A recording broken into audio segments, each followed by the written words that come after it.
Alors, bonjour à tous. On va essayer de faire la correction très rapide des activités d'hier. Alors, on commence par la compréhension. Donc, les mots à trouver. Alors, il y avait plusieurs solutions, hein.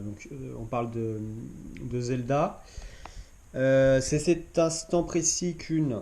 Alors, qu'est-ce qui aurait pu sortir? Moi, j'aurais pu trouver. Donc, c'est un nom féminin, donc j'aurais pu dire une lionne. Tapis dans la.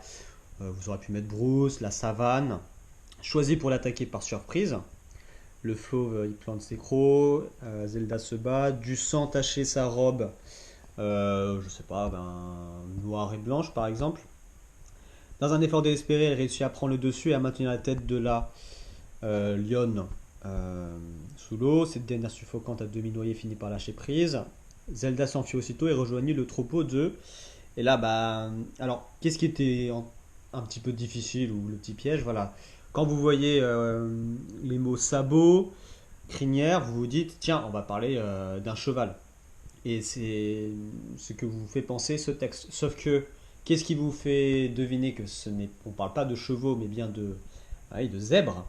C'est vraiment le contexte, l'environnement. C'est au fil de votre lecture, vous devinez que voilà, on parle d'un fauve euh, qui plante ses griffes. Donc voilà, euh, il y a peu de chances que ce soit un cheval. Et évidemment, on parle plutôt du contexte de la savane et du coup le troupeau de zèbres. Donc vous voyez à quel point, quand on lit un texte, au début on peut partir sur un scénario et au fil de la lecture, il peut y avoir des surprises et vous adaptez ainsi votre lecture, votre compréhension du texte.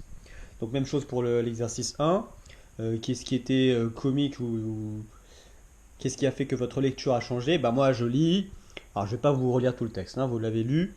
Donc on parle d'une plaine jaune, de bulldozer, euh, une armada de pelles mécaniques, un endroit, le bulldozer, les fondations de son palais. Donc a priori, on se dit, bon on est en train de parler de quelqu'un qui est en train de faire de la construction, etc. Et à la fin, qu'est-ce qui est entre guillemets drôle? C'est la chute. Une voix sortait de nulle part, le houspilla. Mais enfin, tu la manges ta purée avant qu'elle soit froide. Alors là, on s'y attendait vraiment pas, mais à votre avis, de quoi on parle depuis tout à l'heure? Eh bien, on parle de la purée. Et oui, il compare sa purée avec un bulldozer. Il joue avec sa purée. En gros, il joue avec la nourriture. Voilà. Donc, c'est vraiment à la fin du texte que vous voyez ce côté un peu surprise auquel vous ne vous y attendez pas, qui fait que le texte, c'est pas forcément à la première idée qu'on avait. Pareil pour la deuxième.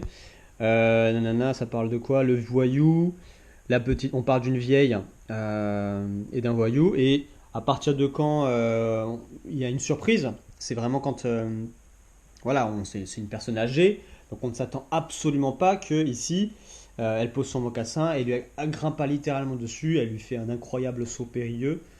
Voilà, on a l'impression que c'est un ninja, voilà, alors qu'en fait c'est une vieille dame. Donc ne pas se fier aux apparences, etc. Donc pour moi c'était un peu ça le côté comique, voire surprenant de ce texte.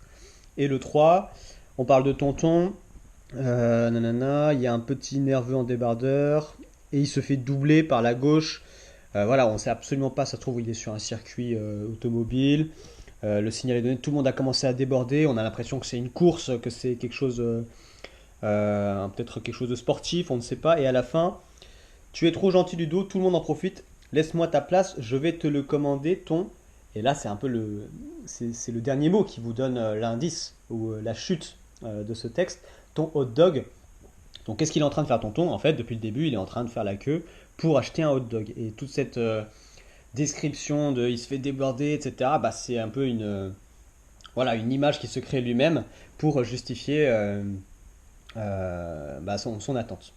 Donc vous avez compris, voilà, l'idée de ces textes, c'est de vous faire prendre conscience que c'est pas forcément dès le début d'un texte qu'on va avoir toutes les informations. Il faut bien lire un texte jusqu'au bout pour essayer d'avoir toutes les informations et parfois il y a des surprises. Voilà.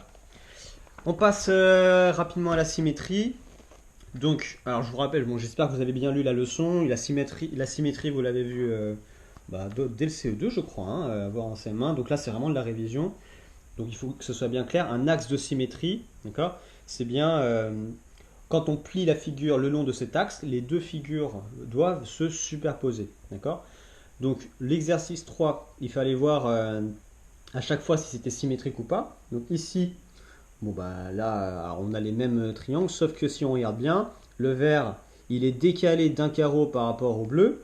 Donc si jamais on plie, alors, ceux qui ne voient pas, c'est pas grave, hein, faites-le chez vous éventuellement, refaites la figure sur une feuille et pliez-la pour voir ce que ça donne. Si on la plie, évidemment ça ne va pas se superposer parfaitement. Donc là, dans le A, ce n'est pas un axe de symétrie. Attention. On passe au B. Alors le B, donc vous allez me dire, bah tiens, le bleu et le vert c'est exactement pareil, il y a le même nombre de carreaux, même orientation, donc symétrie, bam. Attention, là ce n'est pas une symétrie, c'est ce qu'on appelle une translation. C'est juste, on a pris le bleu et on l'a déplacé. Sauf que pour que ce soit une symétrie, pour que l'axe rouge soit un axe de symétrie, il faut vraiment que si on les plie, ça se superpose. Et là, vous vous rendez compte que si on plie le long de l'axe rouge, ça ne va pas se superposer. D'accord? Donc attention, là c'est le gros piège auquel beaucoup d'élèves tombent. Bah, vous confondez translation, donc je prends une figure, je la déplace juste, j'oublie de la retourner entre guillemets. D'accord? Il aurait fallu que la figure verte soit retournée pour que ce soit une symétrie. Donc attention, ça c'est pas une symétrie. Ici pareil, alors là on va essayer de la prendre comme ça. D'accord? Là je regarde, alors les carreaux, il n'y a pas de secret, il faut les compter. Hein, d'accord? Là par exemple, si je prends, il faudrait que ça, ce soit le symétrique de ce point-là. Donc là, il est à un carreau en diagonale. Et là, on voit bien que lui, il est à deux carreaux en diagonale. D'accord? Donc il n'est pas du tout à la même distance. Un autre indice, voilà, pour repérer les figures symétriques, il faut qu'elles soient exactement à la même distance de l'axe de symétrie. Or, là, le vert est plus loin que le bleu. Pas la peine de continuer. Ce n'est pas un axe de symétrie. D'accord? Pour le C. On regarde la D. Et là, donc si je prends ma caméra et que je me mets comme ça, là on a beau compter dans tous les sens, évidemment, ils sont à la même distance. Si on plie le long de cet axe, ça se superpose. Donc dans le D, c'était la seule, hein, je crois, c'est bien un axe de symétrie. Ok? Ensuite, l'exercice 4. Bon, alors j'ai un peu triché, j'ai fait au crayon de papier. Moi j'ai le droit, moi c'est le maître, j'ai le droit de faire au crayon de papier. Vous le faites sur votre cahier, d'accord? Parce qu'après ça j'efface. Donc il fallait que l'axe bleu et l'axe rouge soient des axes de symétrie. Donc là, je ne sais pas si vous voyez, voilà, j'ai fait des points, d'accord? Donc quand vous faites une symétrie, je sais, il y en a plein, vous faites, ouais, ça va à peu près, ça ressemble à ça. Non, il faut que ce soit précis, d'accord? Donc faites-le point par point. Par exemple, ce point-là, d'accord? Je fais un exemple, je ne vais pas tous les faire, ça va prendre 3 heures. Donc lui, il est à deux carreaux de l'axe bleu de symétrie. Donc son symétrique, il est également à deux carreaux. D'accord? Donc j'ai fait ce point-là, ensuite ce point-là, et dès que j'ai tracé tous mes points, c'est là, d'accord, où vous pouvez commencer à relier, et comme ça vous êtes sûr de ne pas faire d'erreur. Donc quand on fait l'axe bleu, pareil, le bas il faut que ce soit symétrique, donc ça, votre figure elle ressemble à ça. Et si jamais je tourne mon cahier, voilà, l'axe rouge, cette figure a un autre axe de symétrie, l'axe rouge. D'accord? Donc si je prends, je ne sais pas, par exemple ce point-là, il est à 1, 2, 3 carreaux de l'axe de symétrie. 1, 2, 3. Donc j'ai bien un autre point symétrique. Je relie tout et normalement j'ai une figure qui doit ressembler à ça. Sur votre cahier, ça doit ressembler à ça. D'accord? Le dernier exercice, donc il fallait refaire les figures. Et cette fois-ci, c'était à vous de trouver quels étaient les axes de symétrie. D'accord?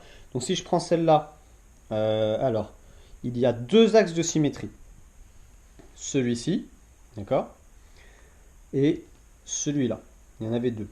D'accord? Donc ça doit ressembler à ça. Si je plie le long de ces axes, les figures se superposent parfaitement. D'accord? Ensuite, l'espèce de poisson là. Alors lui, si je prends ma caméra comme ça, voilà, je vois bien un axe de symétrie. D'accord?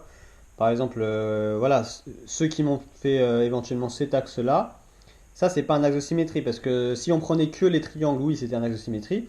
Mais il ne faut pas oublier qu'il y a la partie arrondie. D'accord? Donc ça, il n'y avait qu'un seul axe de symétrie. La dernière, alors si je ne me trompe pas, il y en a donc, il y a un axe ici, ensuite un deuxième ici, un troisième, attention, je suis sûr qu'il y a des élèves qui ont oublié cet axe-là, parce que si je prends ma caméra comme ça, vous voyez bien que si je superpose, ça fait bien un axe de symétrie. D'accord? Et pareil, ici, il y a l'autre, hein, c'est l'opposé. Du coup, ça vous fait 4 axes de symétrie. Donc attention à ne pas oublier certains axes de symétrie. Voilà, bon, j'espère que vous avez trouvé la symétrie normalement quand vous avez compris le principe et quand vous avez compris le principe des carreaux, d'accord. Il faut bien les compter, faut pas aller plus vite que la musique. Normalement, il n'y a pas de raison que vous fassiez des erreurs. Voilà, c'est tout pour aujourd'hui pour la correction.